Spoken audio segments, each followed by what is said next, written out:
درود بر دوستان. امروز وارد یک مرحله جدیدی شدم در زندگیم و اون متوجه شدن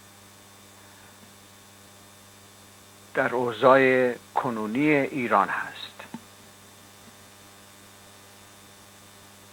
یک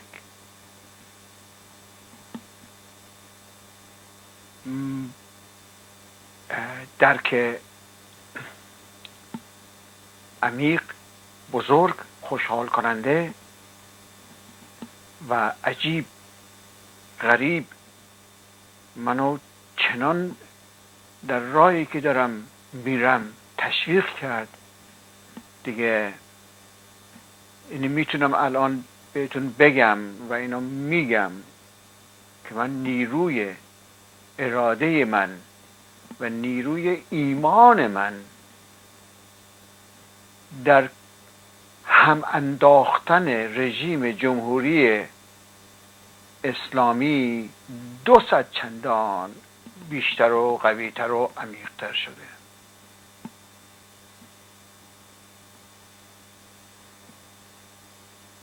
من که اگه بخواید بدونید، من در این رشته های اینترنتی اینا همچین خبره نیستم، ولی و فیسبوک و اینا رو هم تازه دارم متوجه میشم. دیشبم که خیلی خوشحال شدم از اینکه تونستم چندین دوست جدید رو تو فیسبوک بیابم و بر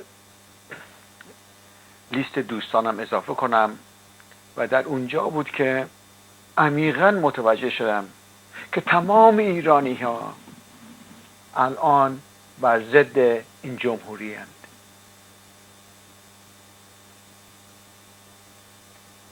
اینو اگه نمیدونید الان بهتون بگم. من این احساس تمام وجود منه که دارم بهتون میگم.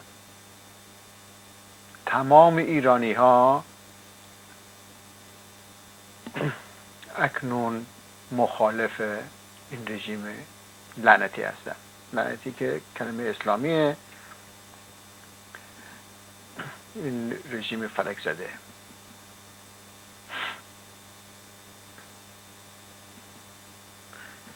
و اینو از خود فیسبوک و دیدم که چقدر مردم به همدیگه اطمینان میکنن.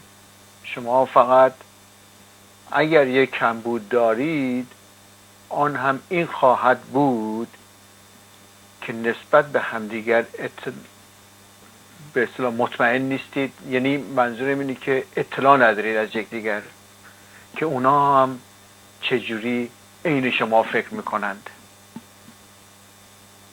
همه در اصل در باطن یک پارچه هستیم، ولی در ظاهر اینو تحت شرایط خاص خودش نمیتونیم نشون بدیم. در باطن هستیم. در باطن تمام ایرانی ها، تمام ایران یک پارچه هست. اینو من بهتون، من اهل قول دادن نیستم، اینو فقط بهتون میگم.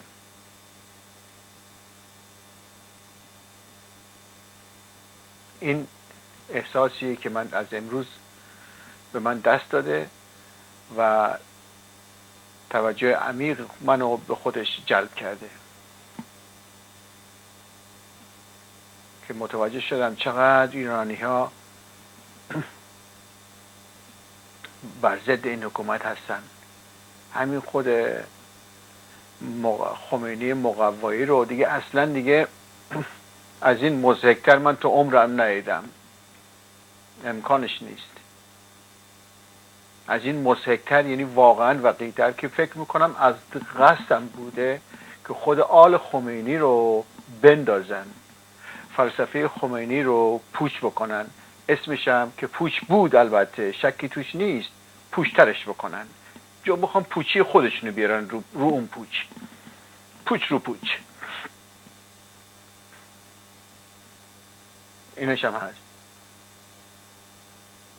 من یه طوری بار آمدم که با اینکه ظاهرم خیلی ساده، و باطنم هم همینطور، ولی شک و تردیدم، زنم همیشه در همه جا هیچ وقت منو ول نکرده، همیشه در همه جا با من بوده، نه اینکه بخواد به اصطلاح زندگی منو در بر بگیره، بلکه در اون گوشه کناره مثل یک پاسبانی که همیشه مواظب من بوده و میدونه که و میگه به من، میگه که کی مواظب باشم کی مواظب نباشم.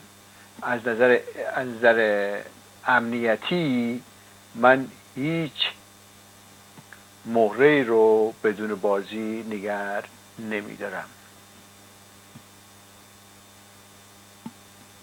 لاریجانی های اینم که امروز نوشتم برای خودم، همینجوری این لاریجانی ها رو که دیدم باز اینو یهو به خاطرم رسید. من اهل نویسندگی نیستم، تو عمرم چیزی ننوشتم. تو وبسایت منم که نگاه بکنید این مال تقریبا 1 سال پیشه، بیشتر چیز جدیدی بهش اضافه نکردم، ولی اهل تمرین نوشتنی نداشتن، چون اصلا به کارم نمیخورد و خوندنی هم از اون بدتر. البته لاریجانی های فقیر و حسیر شده،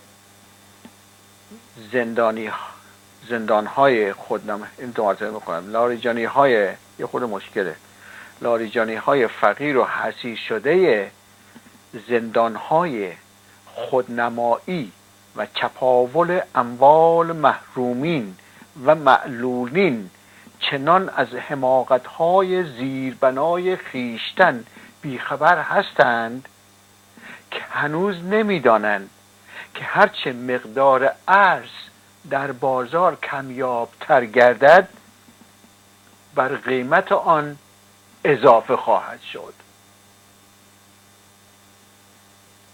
و حالا باید دستفروش‌های ارز را اعدام کرد. اینی که لاریجانی گفته. پس این 33 ساله تا حالا کجا بودند؟ بعد از 33 سال فهمیدن که اینا رو باید اعدام کنن. این دستفروش میخواد $10 بفروشه، اینو باید بگیرن اعدام کنن به جرم افساد فی‌الارض و محاربه، یعنی دشمنی با خدا. کدوم خدا؟ خدا مگر زائیده فکر بشر نیست؟ چرا؟ چون به وسیله پیامبران به انسانها شناخته شدند. آیا نشدند؟ کسی دیگه ای بوده؟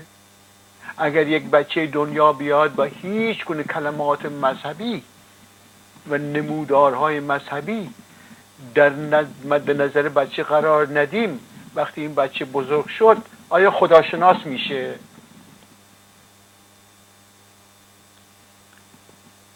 خدا رو کتاب‌های آسمانی به مردم معرفی کرده.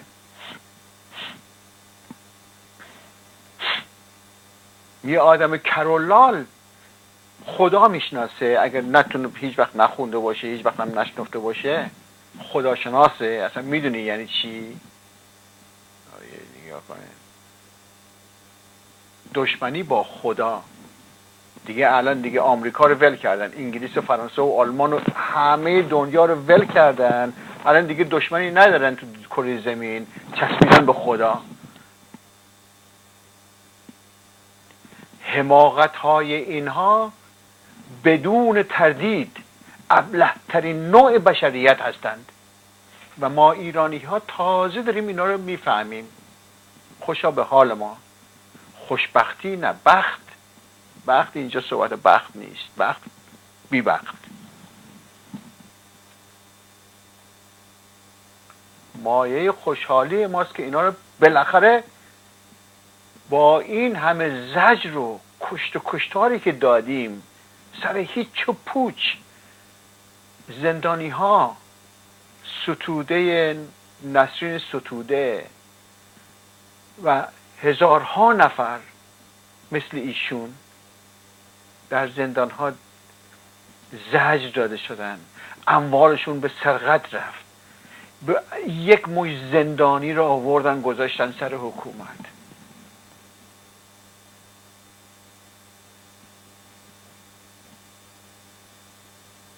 من 30 سال پیش رفته بودم ایران.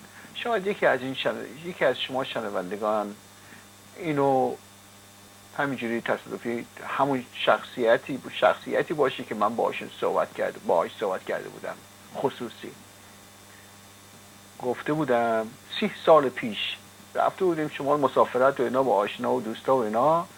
یکی از این دوستا و آشناهای ما البته گفتم آقای ام، یادتون هست 30 سال پیش گفتم من در ایده‌ای دارم که البته به خاطر شوخی بود ولی خب شوخی بدون حقیقت نیست. گفتم از بندر پهلوی تا کویر لوط ما بیایم یه قنات بزنیم، درسته؟ این آب قنات بزنیم که این آب بندر پهلوی بره اونجا شیرین بشه بریزه تو کویر لوط و اونجا رو آباد کنه. این قنات و این آخوندا هر کدومشون یه بیل بدیم بهشون، شروع کنن به چی؟ قنات زدن. و غذاشون هم به قول شمالیا کته و ماست. بیان کار کنن. اینا دست به پنبه نزدن تو عمرشون، به پنبه. این بدنشون عین پنبه است، پنبه. حماقتشون در بستگی این مغزشون خورده شده. این اسب همینجوری فقط جلو رو داره نگاه میکنن، دور و بر دیگه اصلا براشون وجود نداره. این اسب هیچی نمیفهمن. ای ایرونی ها خوشحال باشین به مرگ خودم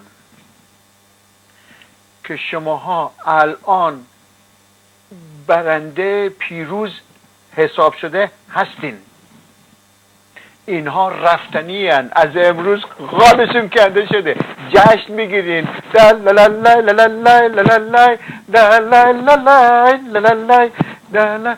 جشن باید گرفت از امروز. تو عمرم اینقدر من واقع بین نبودم و من واقعیت و دیگه خوراک منه. واقعیت یعنی من خوراک.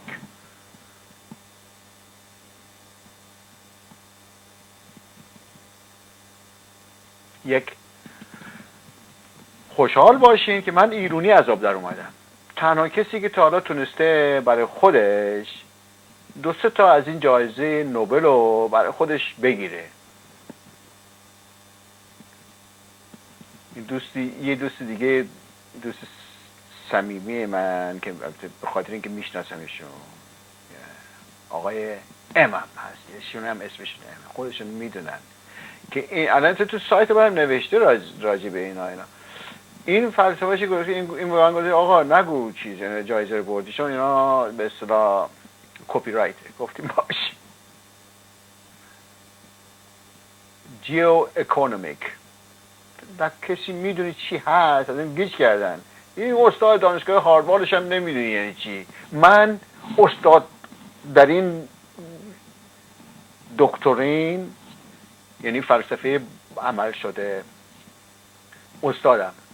یعنی دیگه همینجوری چشم بسته همینجوری میگم دیگه. من این 4 سال میتونم راجع به این بوافم. انا اینقدر هم همینجوری گفتم که اصلا این آب روان برای من. یعنی تاریخ همینجوری کتاب میخوندیم تو ایران همینجوری چیزی یادمون بود. ما هم همینجوری، من همینجوری شدم. من جیو لینگویستیک این کلمه‌ش هم نیست اصلا که بگی یعنی چی جیو لینگویستیک چیه. دانشگاه هاروارد استاد دانشگاه کل هاروارد هم بهش بگی نمیدونی یعنی چی. اگه کلماتش هم بشکافه بازم نمیدونی یعنی چی. جیو که خب بر وزن جیو اکونومیک دیگه. خب پس میدونیم که چیه رو منطقه است. درسته. منطقه هم که میشه سوشیال و اکونومی و پولیتیک. لینگویستیک یعنی چی؟ تأثیر زبان در اون جامعه که شامل حال این سه ترکیب میشه: اجتماع، اقتصاد و سیاست اون جامعه، اون مملکت، اون منطقه. چجوری زبان در اون منطقه در این سه عامل اثر داره. زبان، طرزی که صحبت میکنن در اون منطقه، در اون مملکت، در اون کشور اثر داره. به طریقی که صحبت میکنن، روسی صحبت میکنن، چینی صحبت میکنن، ژاپنی صحبت میکنن، هر گونه تأثیر داره در شرایط اقتصاد، سیاسی و اجتماعی اون منطقه. من واقع بینانه، این خوراک منه دیگه، من جز این دیگه، یعنی از من دیگه واقع بینانه تر دیگه نیستن کسی دیگه، هستن ولی نه به صورت حرفه‌ای، نه اینکه بدونن که این به اصطلاح بشکافن بگن که چجوریه شما، واقع بینانه شما چجوریه. کلمات هم که گفتم که کلمات دو نوع کلمه داریم، یکی دو بعدی، یکی سه بعدی. سه بعدی یعنی جست دیگه، یعنی واقع بین، واقعیت سه تا بعد داره.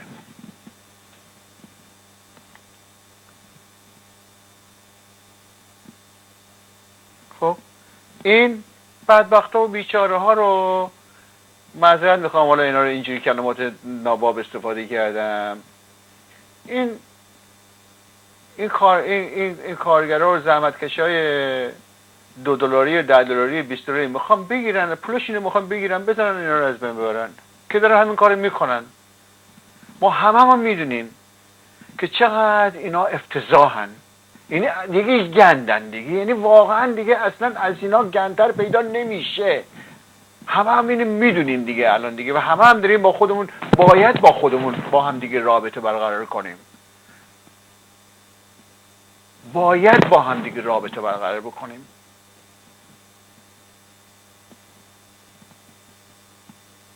و ضعیفترین عامل پیشرفت ما عدم داشتن نماینده است. نماینده هم باید بسازین. من 40 سال تو ناف لندن با پشت کوه چین فرق میکنه دوست من، فرق میکنه. من تکنیک، فقط با من تکنیک، همین خوراک من تکنیک. راه میری تکنیک، نگاه میکنی تکنیک، نفس میکشی تکنیک، حرف میزنی تکنیک. تکنیک کم داریم تو ایران. یکی از این تکنیک ها اینه که نماینده رو باید بسازین، یکی رو بردارین، چوب رو بردارین، علم بکنین، بگین این نماینده ماست. نماینده اینه که همه شما چی خودتون میان چی کار میکنین، به هم دیگه میچسبین. نه اینکه نماینده بیاد یکی شما رو بخواد 10 ساعت در گوش شما بخونه، 20 ساعت در گوش شما بخونه، هی بیا بابا نمیام، هی بیا با هم دیگه. بابا چی حرفا چیه؟ شما خودتون باید بجنبین، کاری نداره که.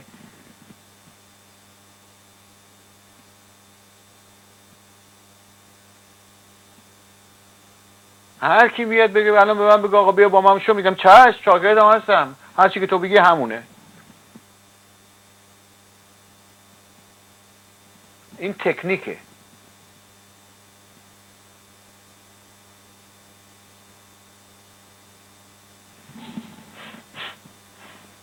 ما تو ایران تکنیک نداریم، همه کشاورز، همه خداپرست.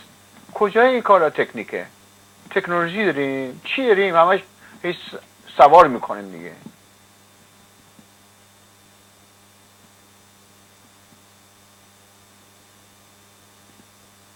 این تکنیکی که من واردم، من به شما میگم دارم تکنیکای خودم و شما به شما چیکار میکنم؟ مشترک میکنم. اینه. این از اون بابت لاریجانی ها. تمام فامیلشون اومدن چیکار کردن؟ رشته ها جای همه جا رو گرفتن، رئیس مجلس و وزیر دادگستری، اون یکی نمیدونم چی. اون احمق نژاد هم که فامیلاش اینجوری، اون یکی خواهی منی نژاد هم که اونم 40 میلیارد دلارش امروز گفتن که تو رادیو 40 میلیارد دلار ثروت داره، پسرش هم 10-20 میلیارد 15 میلیارد دلار جمعی سرمایه داره. بعد میگه که بیان همه چیکار کنین آقا، پسنداز بکنین، نمیدونم تضاعف و نمیدونم از این چرت و پرتای حرفای قورباغه‌ای بغبغو میکنن. و تا حالا هم خون همه رو ریختن، از دوره خلخالی گرفته تا اکنون، و هر کی جیک میزنه $2 دستش ببینن دارش میزنن، بهش میگن تو خب من اینجا نوشته بودم چیه؟ خب اگه میگین افساد فی الارض محاربه یعنی دشمنی با خدا، پس تمام مردم اروپا و امریکا رو همه رو باید دار بزنین دیگه.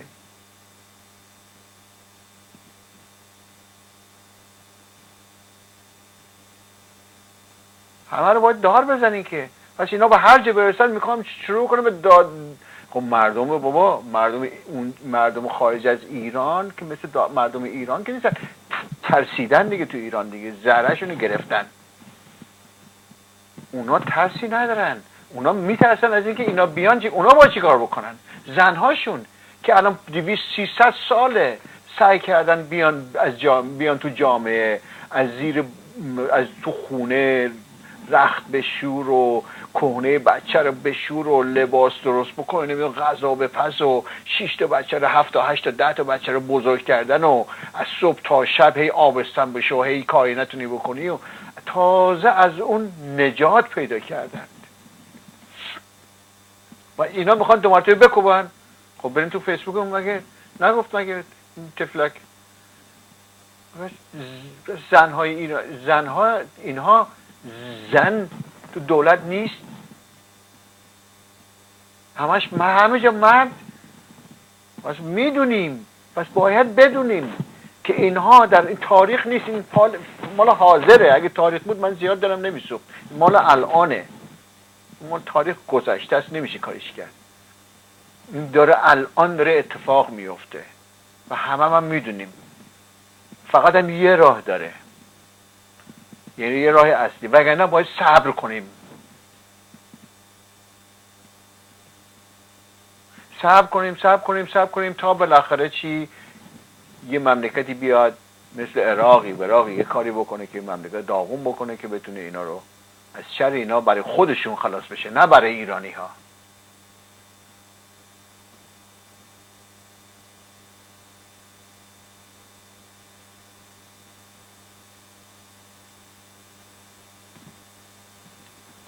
من عرض دارم که هجوم نیروهای وحشی امنیتی به زندانهای عقیدتی در سرماهای زیر صفر. بعد میگن ایران مثلا اینجوری اونجوری. یه دونه فیسبوک بابا 100 میلیارد دلاره، 4 تا دانشجو اومدن یه دونه فیسبوک رو درست کردن در عرض 8 سال گذشته. 100 میلیارد دلار درست مطابق با بودجه یعنی ذخیره کل ایران. اینا چی میگن؟ هیچی، اصلا زیر صفر.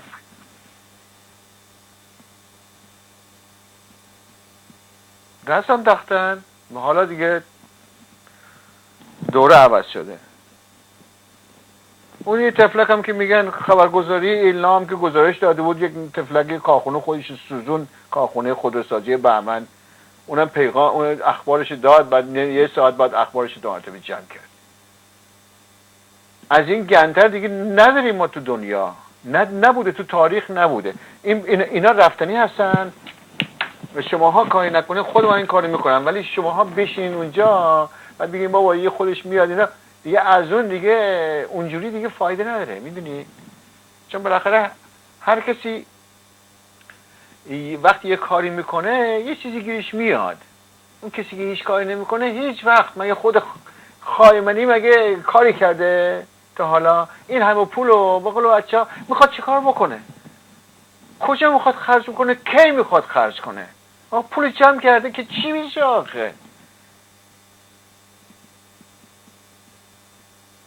40 میلیارد دلار یک نفر. اگه اون یکی پولگتی باشه بله میره با هواپیما میره اینور اونور عشق میکنه، پولش از هواپیما میریزه بیرون، میخنده، خوش میکنه. آخه این بدبخت کور و کر و لال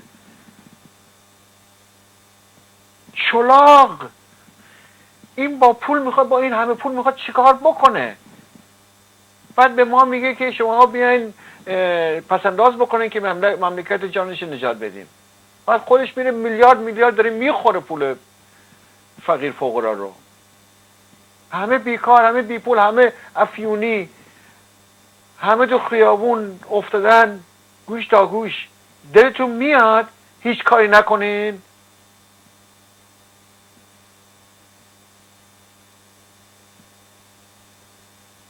میره مختار میدم بهتون.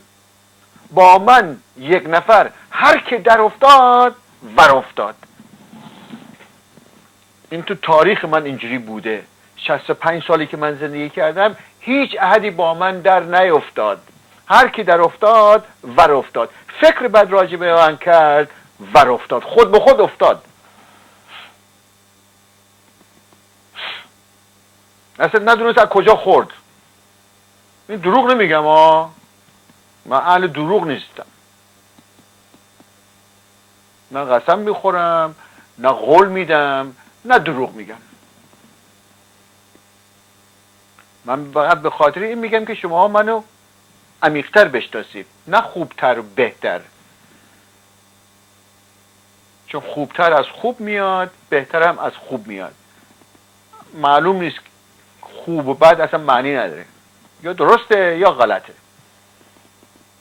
چه خوبی چه بدی، هر کسی خوبی رو برای خودش یه طوری تعبیر میکنه.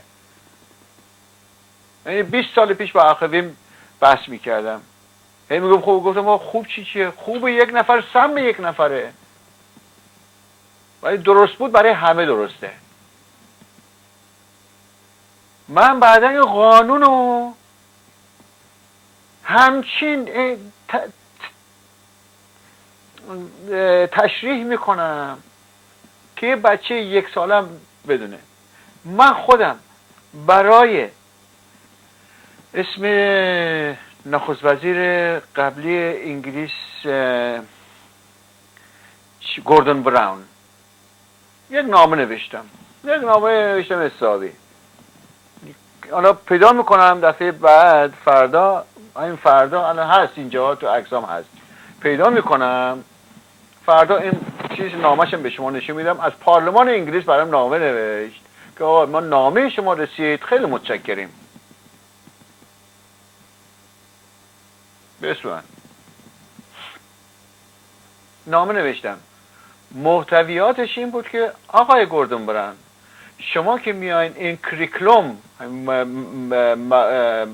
ماده های تحصیلی ماده برمی دارین تو دبستان اینا، گفتم به جای اینکه کریکلوم نقاشی و نمیدونم بیسکویت درست کردن و بستنی سازی و عروسک بازی، به جای این کریکلوم ها بیاین یک کریکلوم بذاریم به نام قانون اساسی. قوتش هم اینقدر باشه که به خورد اون خردسالها بخوره. خردسالها بخوره. یعنی خفیف، خیلی ملایم، تا اینا همینجوری رشد بکنن. همینجوری که کلاس به کلاس که میان بالا، هی یه ذره شدتش قوی تر بشه. کاری هم نداره. گفتم شما میتونید خیلی راحت الان تو انگلیس که معلومه که وکیل فراوون، هم بیشتر نصفشون همه اصلا سوسیالیست. درسته؟ گفتم همینا اصلا با ما افتخار میان اونجا بین بچه‌ها سر کلاس‌ها چیکار بکنن، یه چیزی راجع قانون بگن. وقتی بچه‌ها قانونی یاد گرفتن، درسته، اشتباه کمتر میکنن. بعد میگم بگو بعد میگی. وقتی شما نتیجه یک عملتون بدونین، خب مسلما رون کارتون، رون عملتون دوباره فکر میکنین دیگه. بیشتر اینا از رون ندانم کاری میرن چیکار میکنن، خلاف میکنند. همینجوری میان.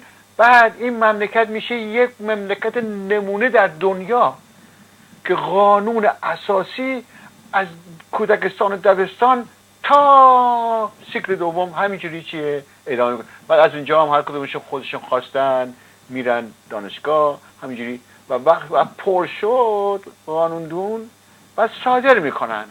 هم ایدهش میتونن صادر بکنن و هم خود اشخاصشون میتونن صادر بکنن. خب ببین یه همچین فکر کردن که چقدر سنه اون جواب دادن خیلی ممنون. بعد 6 ماه بعدش شبیه همون نامه رو به دیوید کامرون ایمیل زدم. این بار نامه ننوشتم.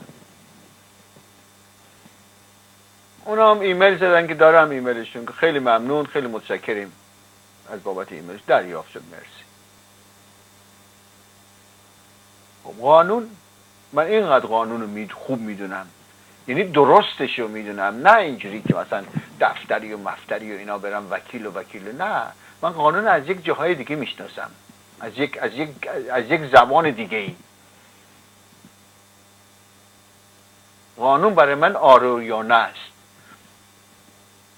و من هرچی اینجوری بیشتر فکر میکنم زندگی برای من راحت تر پیش میره. کمتر من چیکار پیچیدگیش کمتره برای من ساده تره. هرچی قوس و تابش میدم پیچیده تر میشه. گیج میکنم یعنی برای من گیج کردن مهم نیست ولی فایده ای نداره برای من. ساده همین ساده میکنم که چجوری ساده میکنم؟ از طریق ریاضیات. چون کار اصلی ریاضیات هیچکی نمیده یعنی چی. در یک کلمه کار اصلی ریاضی چیه؟ کار اصلی ریاضی به انگلیسی میشه به فارسی میشه ساده کردن. به انگلیسی میشه simplification. این کار ریاضیه. از هر نقطه‌ای هم که نگاه بکنی معنیش آخرش میخوره به همین.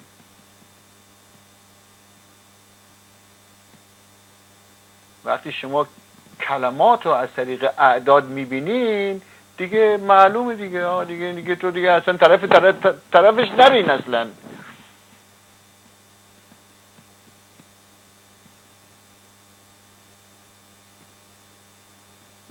من تازه دارم داغ میشم تازه دارم گرم میکنم. این تازه شروع مرحله منه. الان نگاه کنید 10 روزه الان هر روز میام و بدونین که آسون نیست. دوستان شما خودتون برید تشریف ببرید هم ندارم من عرضم نمی کنم امرم نداریم هیچی همین ساده. شما برید 10 دقیقه ببینید میتونید یه چیزی رو بدون اینکه مثلا رشته کار شما باشه. درسته؟ نه رشته کار شما از زندگی همه چی همینجوری بباف و برو جلو. از کوه و دریا و بر بیابان همینجوری بگی برو سر از آفریقا در بیار. رشته ها به هم دیگه بخورن. همینجوری بباف و برو. نه مثل اون آخونده که قالی میبافه. اون قالی میبافه منم قالی میبافم. اون قالی اون یک رنگ سیاه یه دسته مال من پر از نقش نگار. ساده دیگه بهتون میگم. یه قالی یه باغچه اونه ببین باغچه منه ببین. 10 دقیقه نگاه بکنید ببینید آسونه. من کاری که دارم میکنم اصلا دیوانه بازاره. من از یک رشته من همه رشته ها رو همینجوری چیکار میکنم میرم توش و میام بیرون میرم توی رشته دیگه. بس بدونین که من این 40 سالی که تو ناف لندن بزرگ شدم من یه چیزایی یاد گرفتم که دیگران واقع شرایطش بودن که یاد بگیرند.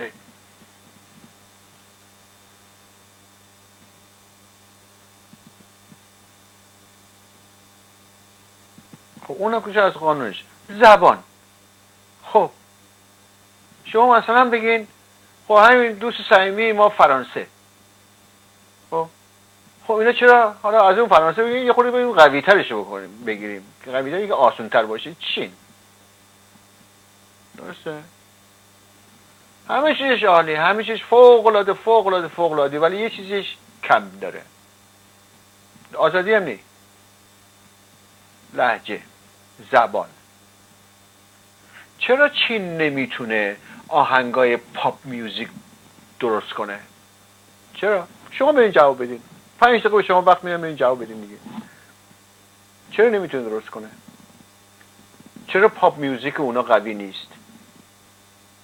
کاری نداره که اون گیتار، اینم درام، اینم سنج، اینم ترومپت، اینم همه جای دنیا هست، اونا هم دارن دیگه. حالا بمانه دلیل اولی که مهمترین دلیلی که آزادی فکریه، از نظر نویسندگی آزاد، مثل شعر قدیم، شعر کهنه، شعر آزاد. اون شعر ما فارسی ما شعر دربند بود، در قید بود. این شعر ما الان شعر آزاده، شعر نو نیست، شعر امروز هم نیست، شعر آزاده. آزادی از کجا اومده؟ آزادی قید فکری. نویسندگی هم همینجور بود، اونم در قید بود. شاعری هم همینجور بود، موسیقی هم همینجور در قید بود. دستگاه، همه جای دنیا دستگاه داشتن، محدود بود. خب این نکته اولیش بماند، به این کاری نداشته باشیم. فعلا میرسیم به نکته دومی که خود زبانه، که خواننده باید یک طوری بخونه جلوی گروه، میگن لید سینگر، درسته؟ رهبر، خواننده رهبر دیگه، رهبر ارکستر. شما حالا بیا نگاه بکن، با ستار و متار اینا میخوندن، ولی با گیتار دیگه شوخی نیست. شما آهنگ جیمی هندریکس و ملودی گیتار جیمی هندریکس مثلا و هزارها میلیونها نفر گیتاریست ملودی نگاه بکنین، با گیتارشون انگار دارن حرف میزنن، درسته؟ حرفشون ناقصه، درسته؟ چون مشخص نمیشه کرد، یه چیزایی میخوام بگن، یه چیزایی میخوام بگن، هندریکس و اینا، و این ناقصه. چرا؟ چون در زبان موسیقی نوت هست و نوت هم شبیه واول به انگلیسی میشه، شبیه حروف بی صداست. دونگ دینگ دونگ بانگ بینگ بونگ بیم. حروف های بی صدا این آهنگای نوت میمونن. و اگر در زبان شما حروف بی صدا زیاد باشه، میشه عین صدای، شبیه صدای گیتار. وقتی شما 4 تا گیتاریست بغل یه چینی بذاری، صدای اون اصلا نشون نمیده، انگار که اونم خودش یه آلت موسیقی هست.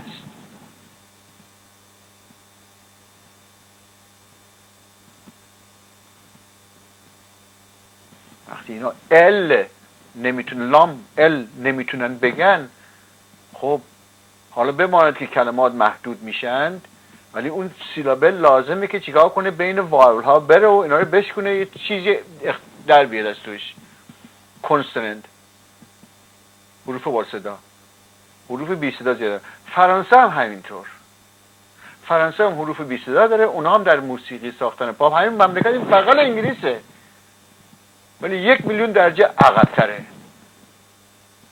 یه دونه شارل آزناور مثلا میارن، ولی شارل آزناور صداش قویه، گروه دوربرش نمیذارن گیتار میتار اینا، پیانوی، یه ساز تک تنهایی، یه خورده جاز، نمیدونم ارکسترایی، یه چیزی باشه که اون زبان و موسیقی که اون ارکستر پشت سرش داره بازی میکنه بی صدا، حروفای بی صدا رو اینو چیز تشخیص به اصطلاح حلش نکنه تو خودش.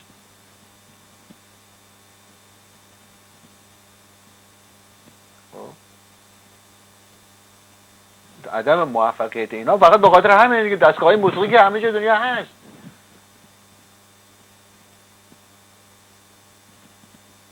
چجوری میخواد یه دونه چینی مثلا آهنگ راک اند رول لد زپلین رو مثلا بخواد بخونه یا دیپ پرپل بخواد بخونه یا میخواد یا آهنگایی که مثلا گیتارشون خیلی قوی همه سر صدا مثلا پره که اون اصلا خود لید سینگر اصلا کار اصلا مشکل برای اون که بخواد صداش اصلا بیاره بیرون یه خورده مردم تشخیص بدن. چینی نمیدونه دستگاهش که هست همین آمپلیفایر هم دارن همین چی هم دارن چرا نمیتونن؟ به خاطر اینکه زبانشونه.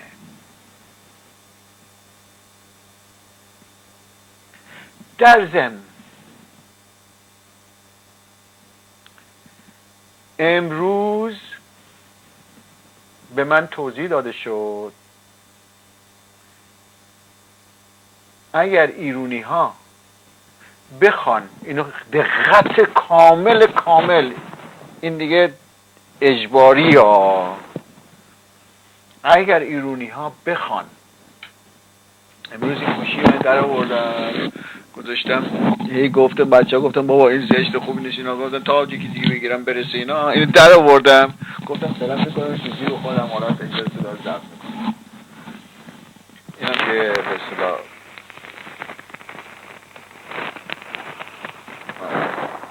خلاص گفتن این اجباریه. گفتن اگر ایرونی ها بخوان صداشون به خارج از ایران برسه باید انگلیسی صحبت کنند.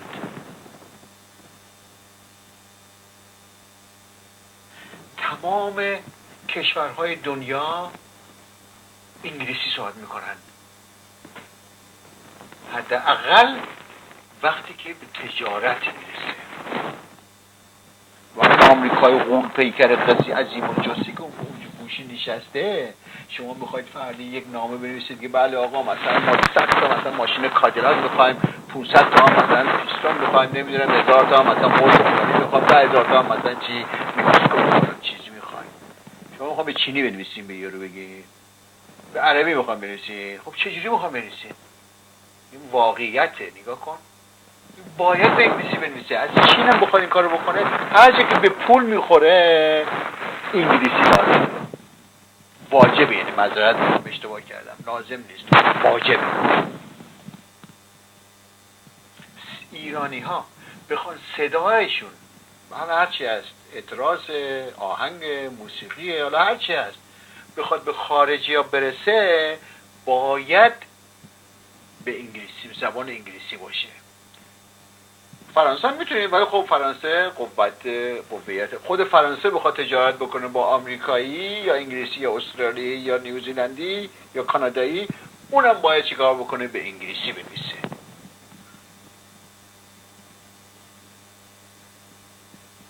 و من اینو تقریبا 10 سال 15 سال پیش یک گروهی بودم توی چی بهش میگن کلوب یاهو تازه کلوب ساخته بود اون موقع من تو یاهو بودم اینا کلوب چی بخواد ایمیل نوشتنیم درست بشه یه خورده گپی بزنیم اینا بنویسیم یعنی نامنگاری و این چیزا و اینا.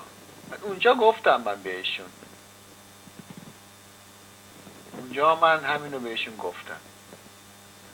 گفتم که فرهنگ ما احتیاج به نوسازی داره. من این کارو در زبان انگلیسی میخوام پیاده بکنم دارم پیاده تو فکر خودم پیاده کرده هست قابل دیسپیوت هم نیست. نه دیسپیوت نداره چون وقتی میرسه به 2 تا 4 تا اونجا طرفی که دیسپیوت میکنه شسته و رفته اتو خورده میره بالای تاقصه. خیالتون از اون بابت راحت باشه. من بعد از این مدت این افسار کلام منو قشنگ دیگه به دست آوردم. هر کلمه‌ای که مصرف میکنم دقیقاً میدونم معنیش چی هست و پیش بینی شده هم هست. اینا همه میتونن این کار بکنن ولی سرعت فکری لازم داره. شما نمیتونید 1 ساعت وقت بگیری یک کلمه رو یه جمله رو استفاده بکنی. سرعت هم میخواد. مشکلش اینه که 2 تا باشه. من اینو در زبان انگلیسی که در اصل یکی از جوایز نوبل من رو برای من قائل شده، برای همین انقلاب فرهنگی در زبان انگلیسی که هنوز نگفتم بهشون، هنوز اینا رو اینقدر زیاد هست که لامصب نمیدونم. شما شانس آوردن اینجا هستم دارم اینجوری میگم بهتون. یه چیزایی داره، یه چیزایی رو بالاخره از من میشنوین، یه چیزایی حالا خودمانیه دیگه. حالا دیگه منتی که کسی، منت یعنی چی بابا؟ این حرفا چیه؟ یه خورده راحت باشیم.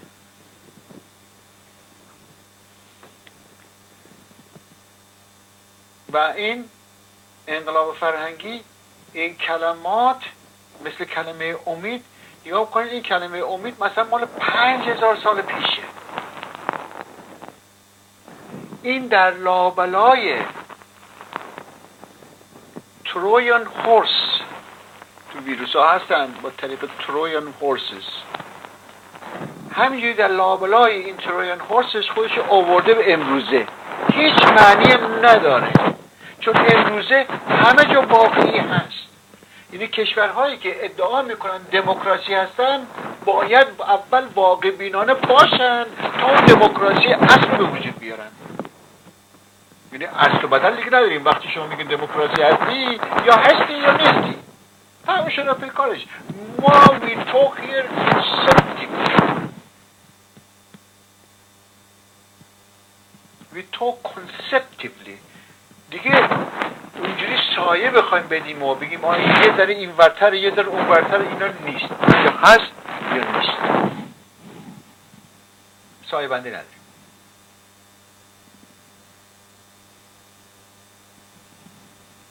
و این کلمه واقعی، کلمه واقعیت یعنی که همه اونو به یک شکل ببینن، اون میشه کلمه واقعیت. نه اینکه از خود چیزی در بیاری فقط خودت ببینی، یا اگر دیگران ببینن اونه یه طور دیگه ببینن، فرقی نمیکنه.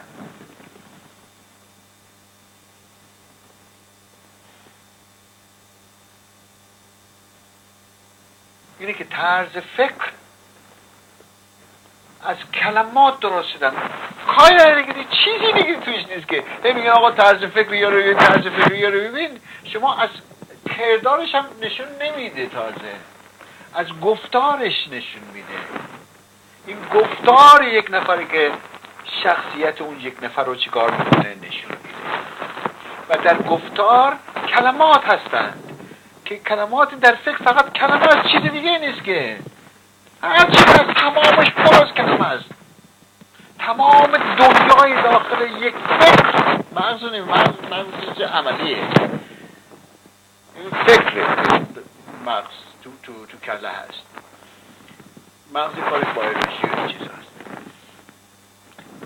تمام دنیای فکر یک نفر از کلمات درست شدن. هیچ چیزی دیگه نیست.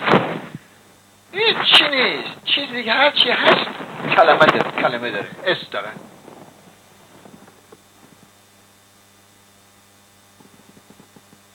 خب این کلمات وقتی من و شما این کلمات رو یک جور میبینیم، اون میشه اون کلمه واقعیته. پرتقال، حالا ممکنه شما یه خورده مثلا پرتقال تامسونی گیرید بیاد، ما یه خورده پرتقالمون سبزتره. بالاخره یه طوری اختلافات نظرمون رو حلش میکنه. درسته؟ ولی وقتی شما یه معنی دیگه میدی، منم یه معنی کلا جداگانه میدم، خب این دیگه این جست نیست که. این کلمه خودساختگیه، در آوردن. یا از اون قدیم ها همینجوری با این اسب ترویان خودش آورده، همینجوری اینجا چیکار کرده، غالب کرده، همینجوری خودش آورده. و اینا که آوردن مذهبی. الان که دوره دنیا غاراشی میشه به خاطر اینکه نمیدونن که واقع بین باشن، نمیدونن مذهبی باشن. وقتی خود دلار روی دلار آمریکا نوشته In God we trust، یعنی چی In God we trust؟ چه آشی، چه کشکی، چه گادی؟ بابا ولمون کن، حرفا چیه؟ من یه دوره اومدم زندگی بکنم برم به کارم، حالا بیام چیکار بکنم؟ 1 میلیارد 40 میلیارد دارم مثل اون خایمانی نژاد، اون بیام 40 میلیارد اون بذارم برای بعدها. یکی دیگه به خود فرعونم همینی میگفت که اونم میگفت یک مملکت رو با خودش می‌خواست ببره زیر قبر. خب اینا اگه بدونن که ما با هم یه زندگی خیلی راحت‌تر زندگی میکنن، خیلی راحت‌تر. هرس اصلا در این کلمه هرس از بین میره، دزدی از بین میره، قاچاق از بین میره، همه اینا به خاطر ثروت زیاد از حد. هرس به خاطر چی؟ به خاطر ما میمیریم ولی ما چه آینده و خانواده ما رو نگه داریم، آینده اینجوری ما نگه داریم، آینده اینجوری ما نگه داریم.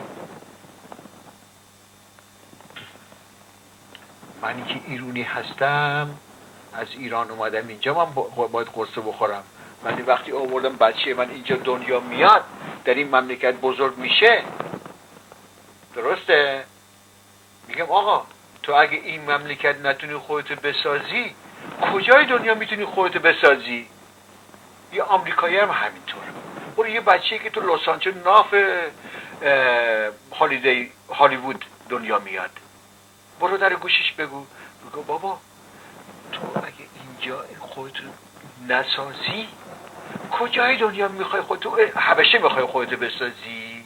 تو الان تو بهشتی نمیتونی خودتو بسازی، بعد میخوای این جهنم. لعنت بر لعنت که این دو تا کلمه ها رو داره استفاده میکنه. اینم $1000 من جریمه. 4 تا کلمه رو گند زدم، 2 بار لعنت، یه دونه بهشت. اصلا این کلمه ازم میاد اصلا عقم میگیره، افکار من مغشوش میکنه.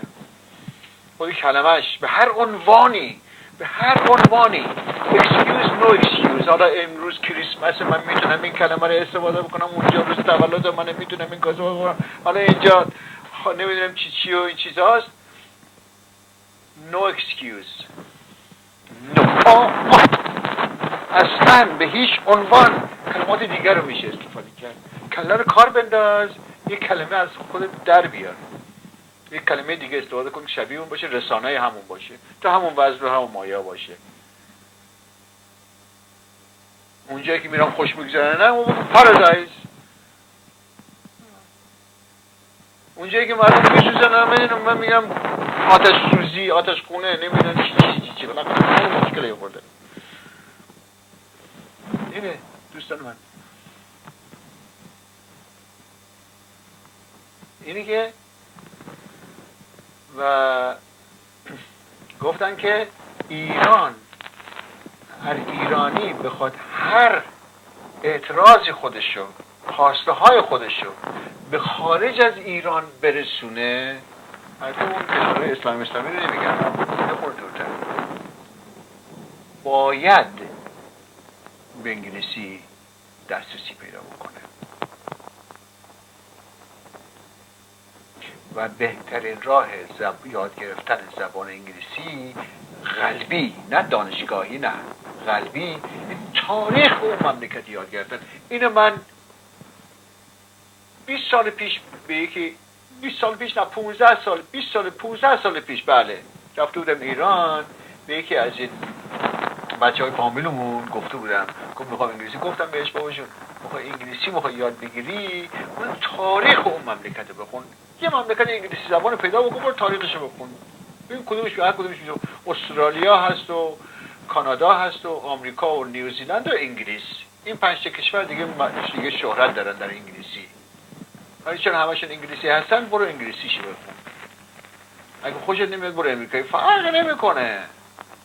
این یکی دزده، اون یکی قاتل، فرق نمیکنه. هر کسی هر چه یه اشکالی داره دیگه برای خودش دیگه. ما فعلا یه چیزی میخوایم، آزادی. ما با قاتل بودن مملکت کاری نداریم، به دروغگویی اون مملکت کار نداریم، به غیرتی بودن اون مملکت کاری نداریم، به جنگ خواهی خوری اون مملکت کاری نداریم. دیگه نمیخوایم یه دیوار درست کنیم برای خودمون، بریم طرف اون یه اشکال داره، بریم طرف اون یه اشکال داره، بریم طرف اون یه اشکال داره. ما فعلا یه چیزی میخوایم، آزادی. حالا آزادی چی هست؟ خب میگه آقا مذهب با اون سیاست قاطی. خب اون برای شروع قضیه درسته، کاملا درسته. برای شروع قضیه همون هم هست، شکی توش نیست. ولی خود آزادی چی هست؟ اینه که شما وقتی یه طول گران قیمتی رو تو خیابون میبینی که کسی صاحبش نیست، اون رو چرا تو برمیداری؟ مگه مال توست؟ اصلا به تو چه ربطی داره؟ اصلا انگار که آجره، انگار که یه تیکی یه پاره آجره. فرقش چیه؟ مال تو نیست. همه دنیا این کاری میکنن. آزادیه. موقع آزادی هست که شما همون شی قیمتی رو اونجا بذاری، از بغلش رد بشی، انگار که نه انگار. نفر بعدی هم همینطور، نفر بعدی هم همینطور، نفر بعدی هم همه میان بغلش. اون یه شی چه قیمت دار، چه بی قیمت، چه کم قیمت، اون میشه مظهر آزادی، مجسمه. معذرت بخوام، اون میشه مجسمه آزادی. آمریکایی‌ها خودشون نتونستن بسازن، یکی دیگه آماده به اونا داد، مجسمه آزادی امریکا. وای به روزی که اون مجسمه رو بدزدن. وای مصیبت ها. مصیبت چیه دیگه؟ یعنی چی؟ این کلمات اصلا یعنی چی؟ خب بگردیم ببینیم توش این کلمات رو استفاده میکنین، عادت میکنین. خب همین کلمات بالاخره یک نفر، بعضی ها جدی میگیرن، بعضی خیال میکنن شما جدی میگین. مارلون براندو رفته تو هواپیما سوارشه، گفت آقا این هواپیما داره میره کوبا. همونجا از هواپیما آوردنش بیرون. گفت ما شوخی کردم. گفت بعضی جدی میگیرن. من یه داستان دیگه هم همین روزا شنیده بودم که یه چیزی یکی گفت و بقیه یکی نفر جدی گرفت. چی بود این کلمه، این جمله یادم نی الان، که جدی گرفتن بعد اومدن گفتن که من شوخی کردم. این آها یه پسر و یه دختر جوان تینیجرها بودن، 20 ساله، اینا بخواستن برن امریکا. و روز قبلش تو توییتر نوشتم من میخوام برم امریکا رو منفجر کنم. اون یکی گفت من میخوام برم مارلین برو قبلش بکنم ببین چیکار کنم. و شوخی داشتم میکردن. رفت امریکا، جلوش گرفتن، شب تا صبح زندان موندن و برگشتن. گفت ما شوخی کردیم. گفت بابا بعضیا جدی میگیرن. این کلمات چرا من باید ریسک بکنم؟ یا مثلا افزار کلمات ندارن، برای خودشون هرز میان، هرزم میرن. هرزم دیگه، وقتی من نتونم جلوی خودم میگیرم هرزه. آزاد نیست، هرزه. این یه فرق آزادی با هرز داره. بین فاصلهشون یه مو بیشتر نیست. خیلی شبیه هم دیگه هم هستن. خیلی ها گول میخورن. همون بچه محصلی که مثلا تا ساعت 2 صبح میخواد بره بیرون میگرده میگه من آزادم، اون هرز شده. این موردی که تو پیش میره، این آزاد مثل روان بالا پایین نمیره، این هرز شده. یعنی رزوهاش همه چی شدن؟ خورده شدن. اینقدر که سوء استفاده شده ازش.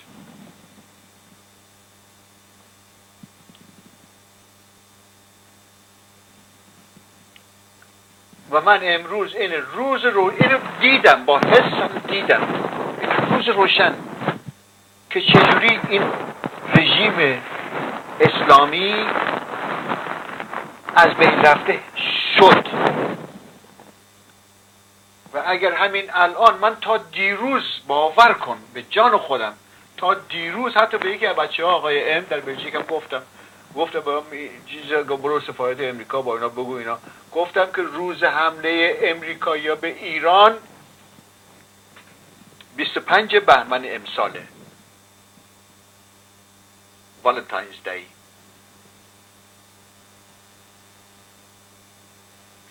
والنتاینز دی خورد به هم دیگه، ماه خبر در عقربه. متوجه‌این؟ اون روزه. ولی امروز گفتم نه، گفتم اصلا احتیاجی هم نیست. اینقدر برام شفاف، روشن، اینو جلوه نمیخوام بگم داد، اینا اصلا به وجود اومد که من اصلا انگار که دارم میرم توش، رفتم توش. یا مثلا به خاطر اینکه همین که مثلا رفتم تو فیسبوک، اینا همش 10-15 نفر بیشتر، من 2 سال فیسبوک همون 13 نفر بودم. آقایم گفت بابا برو خودت اد کن تو رفقا و اینا.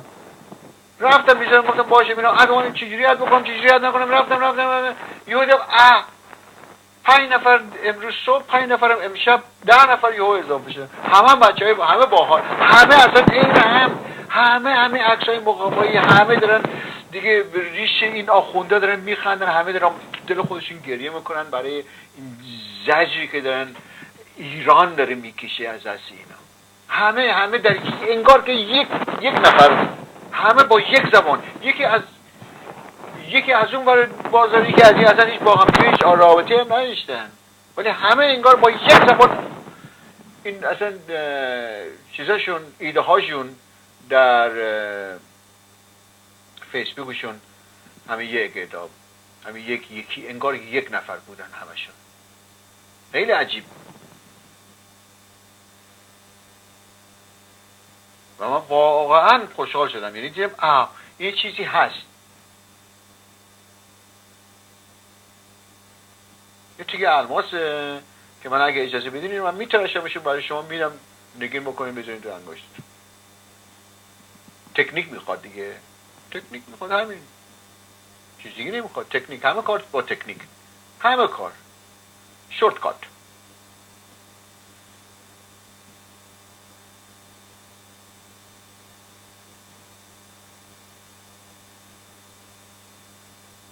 خیلی خوشحال شدم، واقعا خوشحال شدم، خیلی خیلی خیلی خیلی اصلا بسیار، اصلا روز بسیار بسیار خیلی خوشحال شدم.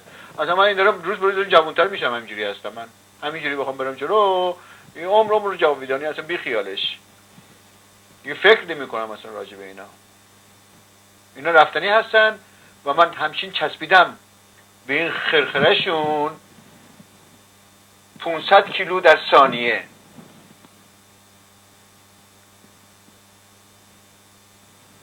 همینجوری اینا همشون دارن میرن و من چشمای همه اینا رو از حدقه در میارم، میرم بخورن به جای صبحونه. کینگلیر.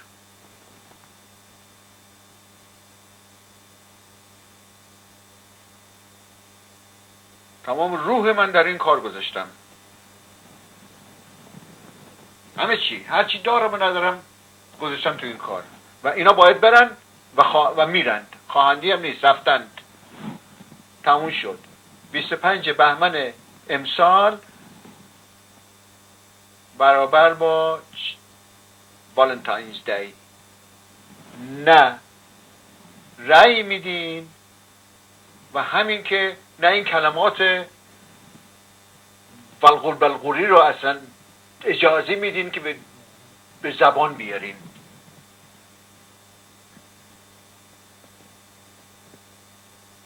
کلمات پوچ، امروزه پوچ. اون موقع خیلی پرمغز بودند و خیلی ها روش حساب میکردن، قسم ها میخوردند.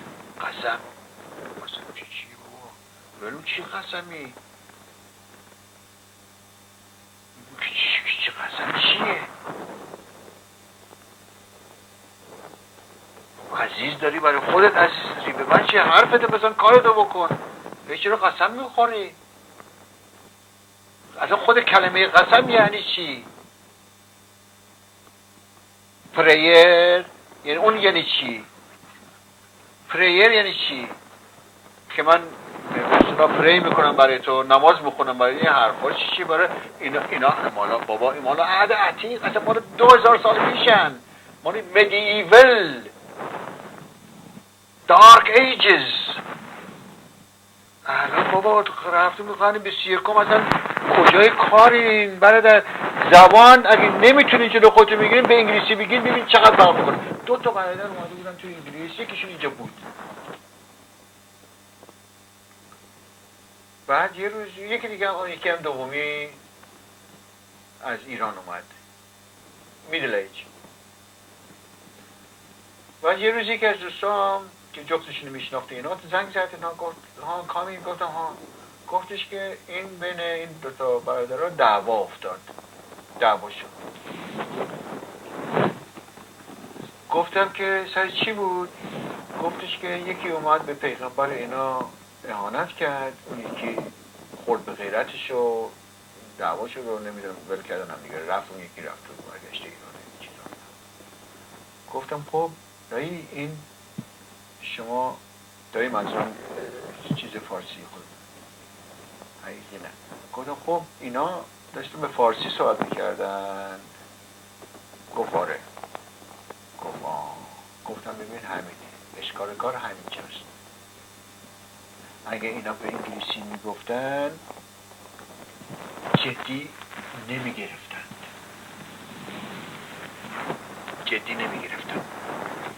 در زمان انگلیسی به خدا و پیغمبر هر چی فوشی که بخوای بدی بده، کسی جدی نمیگیره، مهم نیست. شما میتونی به زبان فارسی این کارو بکنی؟ نه. چرا؟ من به این نتیجه رسیدم زبان فارسی و این دوست من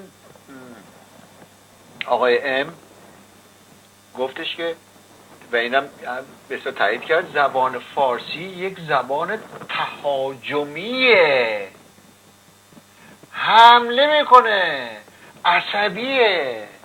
زبان فارسی یک زبان تهاجمیه. میدونید یعنی چی؟ اگه بلد باشی تهاجمی میشه، دعوا توش پیش بیاد فوری، پر از اهانته. همش احترام، یکی از اون احترامات قائل نشی اصلا یارو چیزش در میاد. احترام چی هست؟ احترام معنی نداره به زبان انگلیسی. چی احترامی؟ مگه تو پلیسمن هستی که من بخوام احترام بذارم؟ یا تکسمن هستی که بخوام احترام بذارم؟ یا از سلطنتی هستی که من بخوام احترام بذارم؟ خود سلطنتیش هم تازه احترام نمیذارن، اون احترام اون دفتری قانونی احترام میذارن. احترام به کی بخوای احترام بذاری؟ مگه نه اینکه حق همه مساویه، همه با هم دیگه برابرن. اون به خاطر پولش بیشتر احترام میذاری؟ به خاطر چیش احترام میذاری؟ معلوماتشه، اون باشه معلومات داشته باشه. احترام چیه؟ همین کارا رو همینا خراب میکنن دیگه الان این دوره اون دوره نیست. این زبان انگلیسی همه اینا رو چیکار کرده؟ از هم دیگه شکوند و همینجوری رفت جلو. آقای شکسپیر یه دونه صد شکن آورده با خودش، صد شکن نه یخ شکن ها، حالا که اشتباه نکنه اینجوری، یخ شکن نه، صد شکن، همینجوری صدا رو شکوند و رفت.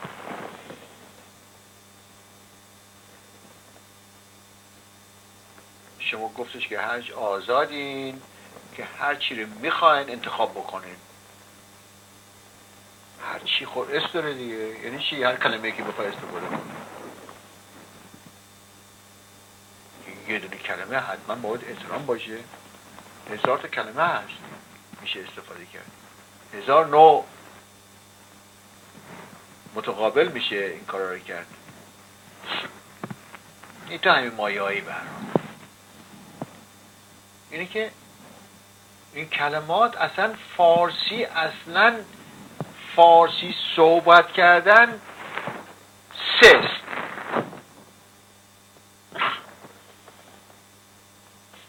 مگر اینکه برات نباشه الکی به خاطر خوشحالی خود مثلا 4 تا کلمه، مثلا مثل خارجیه که مثلا میخوان ایرانی صحبت کنن تو اینجا چی میکرد 4 تا کلمه رو بلقور میکنن، ولی خود ایرانی اصل داشته باشی، بخوای ایرانی درست حسابی صحبت بکنی، همش مهاجمیه، فوری جنگ را میفته. زبان این نیست که بخواد توش صحبتی کرد. اختلاف نظر هست. اینه. به هر حال حالا اینا همش بماند. اگر خواستید منظور شما رو به خارج از ایران برسونید، انگلیسی گفتن به زبان انگلیسی لازمه. اصل مطلب اصل مطلب.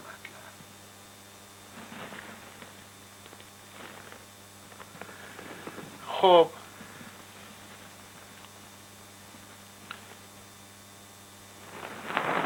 من با اجازه شما یک بار دیگه مرخص میشم. کلماتی که ناشایسته بودند میبخشین، 1000 بار بخشیدین. به قول یکی از دوستان مرحوم ما که تو که ما رو 1000 بار بخشیدی، یه بار دیگه هم گوش. شب همگی خوش، شاد و خرم باشید. فردا میبینیم شما رو اگر هستید. خب شب همگی خوش، روز همگی خرم، شاد و کامیاب باشید. حافظ همگی.